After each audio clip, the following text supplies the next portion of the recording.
Hey, what's happening? Welcome to the Pleasure Points podcast. I'm your host, James Rohr. I'm, as always, so glad that you're here. Today, we're talking about energy and absorbing energy and how to not do that so much, how to be a vital, powerful, sovereign force in the world. So stay tuned. Thank you for sharing these episodes with your friends and loved ones. It's through you guys that this podcast can grow, and hopefully we can make the world a little bit happier, brighter, lighter place. So Jenn's on this episode. Sit back, relax, and enjoy the show.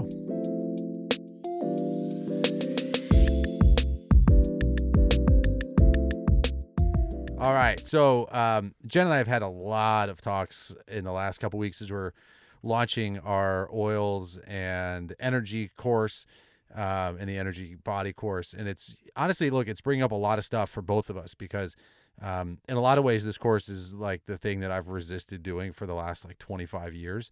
Um, growing up with my mom and relatives in the metaphysical world, I don't know. I just saw them talking about energy, and it just seems so out there that I was just like, I don't ever want to be that person. And now it's just gotten worse with like, all like the spiritual community. I feel just is like loaded with all sorts of like spiritual bypassing and talking about crystals, and it all just seems so ungrounded and not integrated that I've just chosen to avoid talking about it, and that's like a shame because I know that that there's value in sharing stories and experiences, and that paying attention to the energy body has been such a value in my life that's added so much richness to everything that I do, and that not talking about it feels like I'm not fully showing up authentically. But at the same time, it's like it's so easy for these conversations and stories to get like taken out of context, and I don't know, people just can use it like to do the exact opposite of the intention. Like the focus here is to like pay attention, to notice how you're showing up, notice what's going on in your body, notice how you're feeling. Like that is the core principle of this podcast, of any sort of like spiritual work, is like staying alert and paying attention. And that's really what it is. And we've got some of the stories and some of these other frameworks of auras and energy and all this stuff. But at the end of the day, it's about paying attention. And a huge part of paying attention means that like we've got to take full accountability. We have to pay attention to what is it that we're seeing, what is it that we're feeling, what is the experience, and always asking ourselves like, how have I contributed to like the creation of whatever it is that I'm seeing and or experiencing. And so as we're doing this, one of the things that's come up is this idea. I've talked about it here on the podcast before, but it's worth revisiting. This idea of like energy vampires or taking on somebody else's energy. And there might not be any other topic that gets Jenn and I so fired up so quickly than hearing somebody say that somebody else zapped their energy or took their energy, or that they've absorbed somebody else's energy and that's why they can't function in the world right now. Yeah, and I have thought this and talked to you about this for a long time, Jim, but also I took a course with Kevin Walton, the Creatorhood course, and I love that in that course he talks about how your energy is sovereign. You are sovereign. And so when that is the case and you believe that, then it is not about other people giving you energy or taking your energy, because your energy is your energy, and that is your life force, your prana, and you can choose to experience it in many different ways. And so I love that idea because it really does take accountability. Because when we are, when someone is saying, oh, this person, like, oh, I took on I absorbed their energy, that is not true. It's that you chose to experience yourself in a way that doesn't make you feel good, basically. And it's blaming the other person and looking for things outside of yourself, when really it's you, and you can control your own energy, and you can choose how you experience someone else. Yeah, I mean, there's so much to unpack here. I do think that sometimes people will walk into a room and they might be like a sponge, and they might absorb the energy of a room, but that's not because of the room's fault or someone else that's in there. It's because they haven't cultivated their own chi well enough. They haven't established their own energetic boundaries that, they allow their kind of their auric membrane or their energy field to be really porous instead of something that is reinforced and very clear, and there's a lot of I don't know if it's blame, but there's responsibility in the spiritual community, especially for people that are teaching other people how to do like energy work around this. I know for me, when I first got started, my teacher made a big deal about being protected, and it was always like you have to be protection, put on your spiritual protection. He would talk about like putting on gold bracelets around your wrist, visualizing this gold energy where nothing can go up the arm, like it's only your hands that can absorb things, and then you can rinse off your hands afterwards. And other people are using sage and cedar and sweetgrass and palo santo and all of these different things. And there's value in using these tools, but the problem that I had with it is, like, I realized later, is that it puts you immediately in a state of fear. Like, what am I going to absorb? What's going to happen to me? Why do I need all this protection? Why am I going through all this? Like, what's going to hurt me? And if you're going into something like that's supposed to be loving and life-giving from that place of fear to begin with, then we shouldn't be surprised if you feel like you've been attacked or you feel like you've absorbed people's energy, because you're open to that. You're already like, having that seed of awareness in your space or in the energy field that could be a possibility. Yeah, and I would say even, the idea that you're absorbing energy, I would just say you're experiencing the energy of a room. And you may see that and feel that and perceive that, but even the concept that like you can absorb that energy it feels to me a little victimy.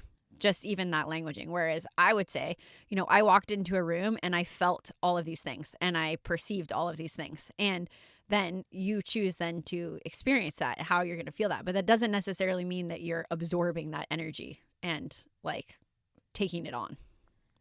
Yeah, I don't know. I mean, the language here, I don't know if it's how much it's worth dissecting, but so much of the transference that happens is unconscious. Like, Right. I remember the first time that it ever really like happened to me in such an obvious way.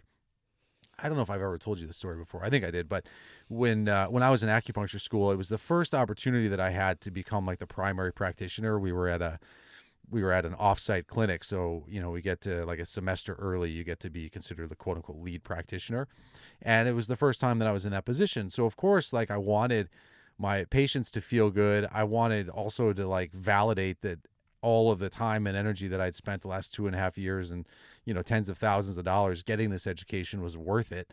And I remember this guy came in. I think he came in first with a headache. I think that's how it was. And I gave him the treatment and it was fine. And then that night, like, I never got headaches, especially back then. Like, I still don't get them that often, but back then I never had them. And I went back and I got a headache that night, and I was like, oh, this sucks. Like, did I like take on that guy's energy? Right. Cause it was like, I was so focused on wanting him to feel better. Right. Um, and I was like, I don't know. So then, a week went past and I saw him again the following week, and I was like, hey, how'd you feel after the treatment? He's like, oh, I felt great. My headache went away. And I was like, oh, that's cool. Like, not surprising. My night that night wasn't so fun. And then I was like, okay, cool. So if we're not treating you for a headache, what do you have going on now? And he looks around kind of sheepishly and he says to me, he's like, well, it's a little embarrassing, but my left testicle is really hurting me. And I was like, okay. And he's like, can you help? And it's like, well, actually, yeah, there are acupuncture points. We're not needling the nuts, but there are points that can help with that. Oh my gosh. And so I give him the treatment, and that's fine. And then I go home that night, and I remember it was when that TV show 24 was on. It was like with Kiefer Sutherland or whatever. And so I was sitting in this little lazy boy, and halfway through the show, all of a sudden it felt like this energy walked in the room and somebody had like a spiritual 2x4 and hit me right in the left nut. Like it was as if like I had just gotten hit with a soccer ball or something. It hurt so bad. I literally like sat up and flinched because it started like throbbing and hurting. And it was like, okay, for like, I may have had a headache once or twice, but like, I don't get just random testicular pain like that. And it was in that moment that I made the decision. I was like, okay, it feels like I took on this guy's thing. Something energetically is happening, and this is bullshit. I don't ever want to do this again. Like, I will not take on any of my clients' stuff. And it was the first time. Now, I'd been doing energy work for my first teacher like this for the last, I don't even know, like 6 years prior. And it was in that moment that I made the decision that never again would I allow, someone else's energy to impact me in this way, especially a patient. Mm. Because I was like, this is not sustainable. I can't, Right. like, I haven't made it through 3 weeks of being like the lead practitioner. How am I going to have a whole career if I'm doing this with all of my clients? And so, part of that I think was bringing this kind of unconscious tendency or desire to my full consciousness, and then just establishing like very clearly, very firmly that this is not going to happen. I love that. I love that declaration. And I guess for me, I never really had any experiences, when I started working with energy, teaching yoga and different things where I felt that, or I did, experience something on that level. So that makes sense. And I do feel that when you say often in your podcast and things, Jim, that the goal here is to go anywhere, be with anyone, and truly be yourself. And I believe that if you feel that your energy is sovereign and that you do have the capacity to control your own energy, then it doesn't matter like who you go visit, or what person you're working on, or what their ailments are, because you know that you are you and your energy is you, and that cannot be affected if you choose for that to happen. And I think that's really great. And I think that just everyone declaring that, we're really passionate about people empowerment and people feeling free. And if you're constantly running around worrying that you need to protect yourself from other people's energy and different things, then that really just puts you in a state of a victim in your whole life. And when you can know that you're sovereign and you are powerful and you are in command of your own energy, you can go anywhere. You can be in a very strange room or a very strange situations and know that you are safe. And that is a really, really powerful tool and root chakra, right? That is an important thing, to know that you're safe no matter where you go and who you talk to and who you experience. But, maybe for some people it's not easy to just decide that. Do you have any advice for someone who is like, oh, I don't know if I can just declare that, or I don't know if I feel that way. Like, I really do feel scared of being in certain situations or different things, maybe doing ceremonies or with certain people that they feel worried about, spiritual warfare or energy vampires. What advice would you give to those people who are learning to fortify their energy?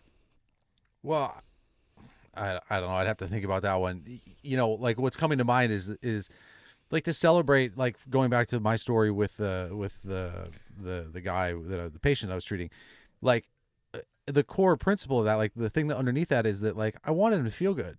And like, I really wanted, I wanted him to feel good. But part of that desire, the dark side of, the light worker, so to speak, is that was also very much tied to my own ego and vanity, right? Mm. I wanted to get the validation of my practice. I wanted to get the validation of my education.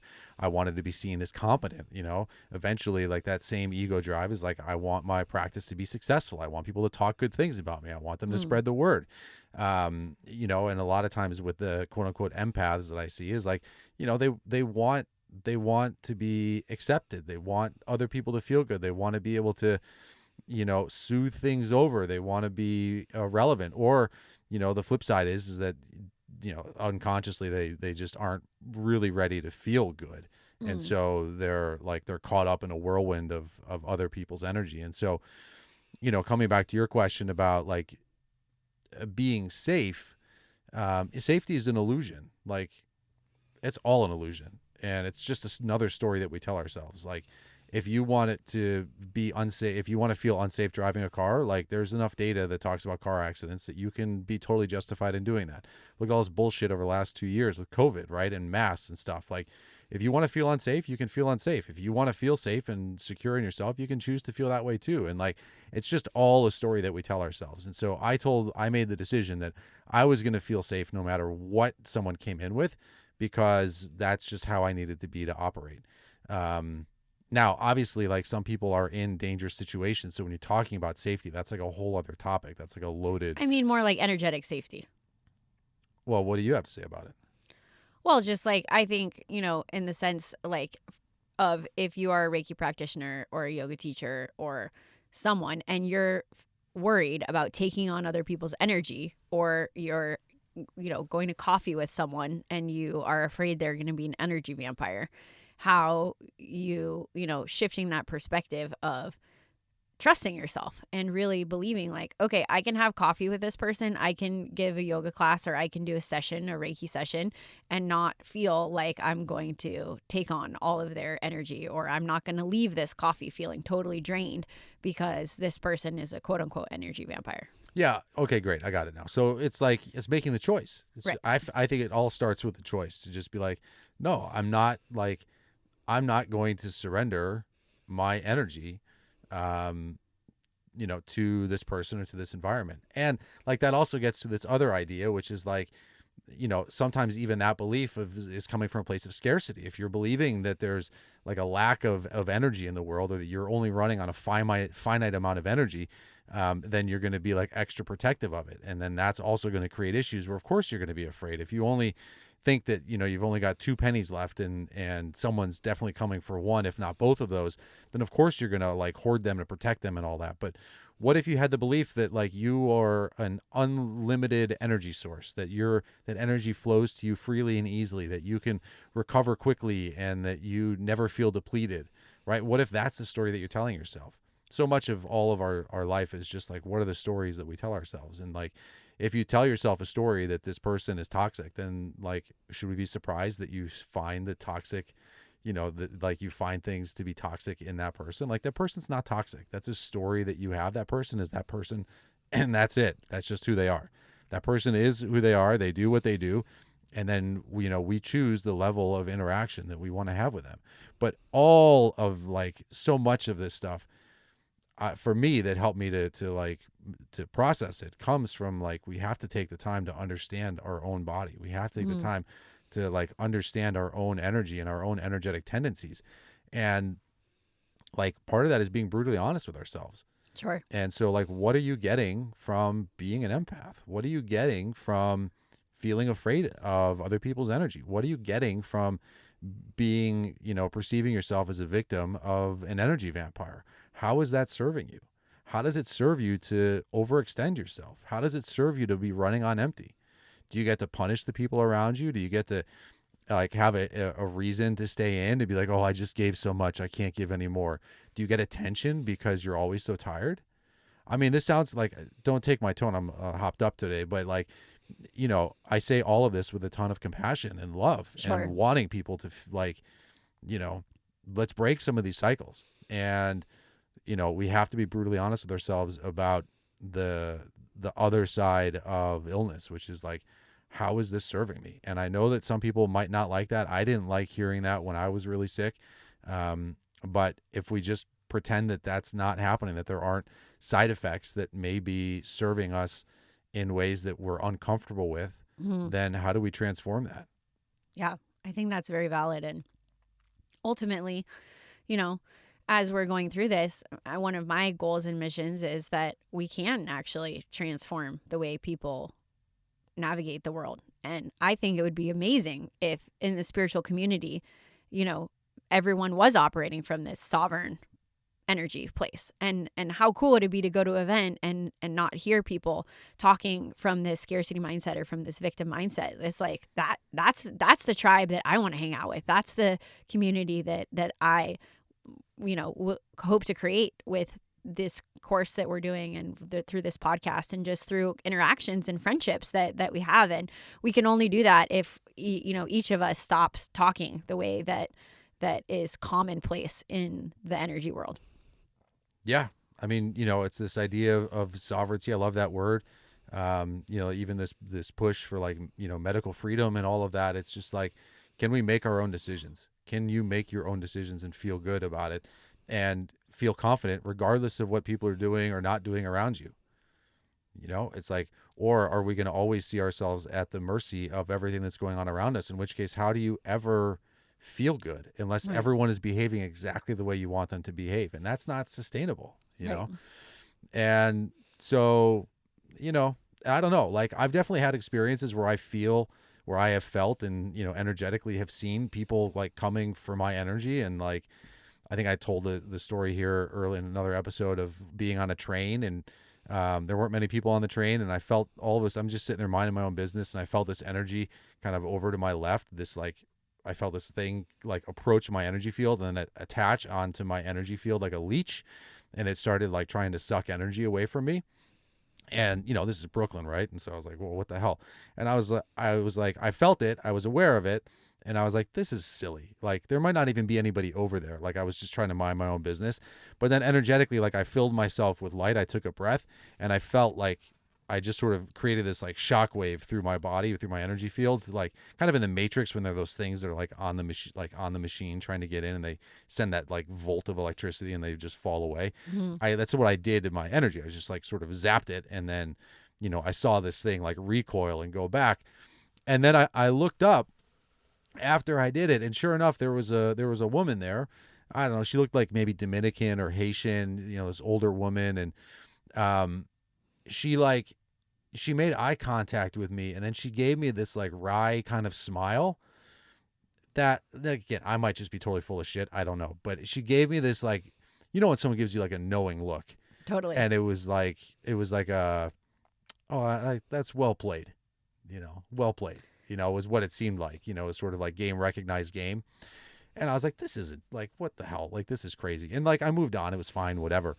So there might be people out there like predators energetically that are trying to do that. And, um, the responsibility lies on us to stay alert and to pay attention and to nurture our energy field. And, this is like essential oils are a great tool to have at the ready to address some of this stuff. On Guard is great. Oregano is great. Tea tree is like super cleansing and purifying. Like, these are things that can help to sort of like wipe away some of the things that you may have encountered along the day. On Guard is a protective blend, help to purify the air. So if you are doing some energy work and stuff, it's just nice to have a little extra protection. And I love, as I've been working more with tantric energy, I believe, like as you said, you filled yourself with light. And for me, what I've been working on, especially the last couple months, is can I love? Can I have the capacity to love even more? Because the perception, right, was that it was like a leech or something pulling off of you. And also that it could be just love, right? That we send that person. That person could be needing like attention or recognition, or whatever it is. And it's just the way that we feel things or perceive things that is that story, right?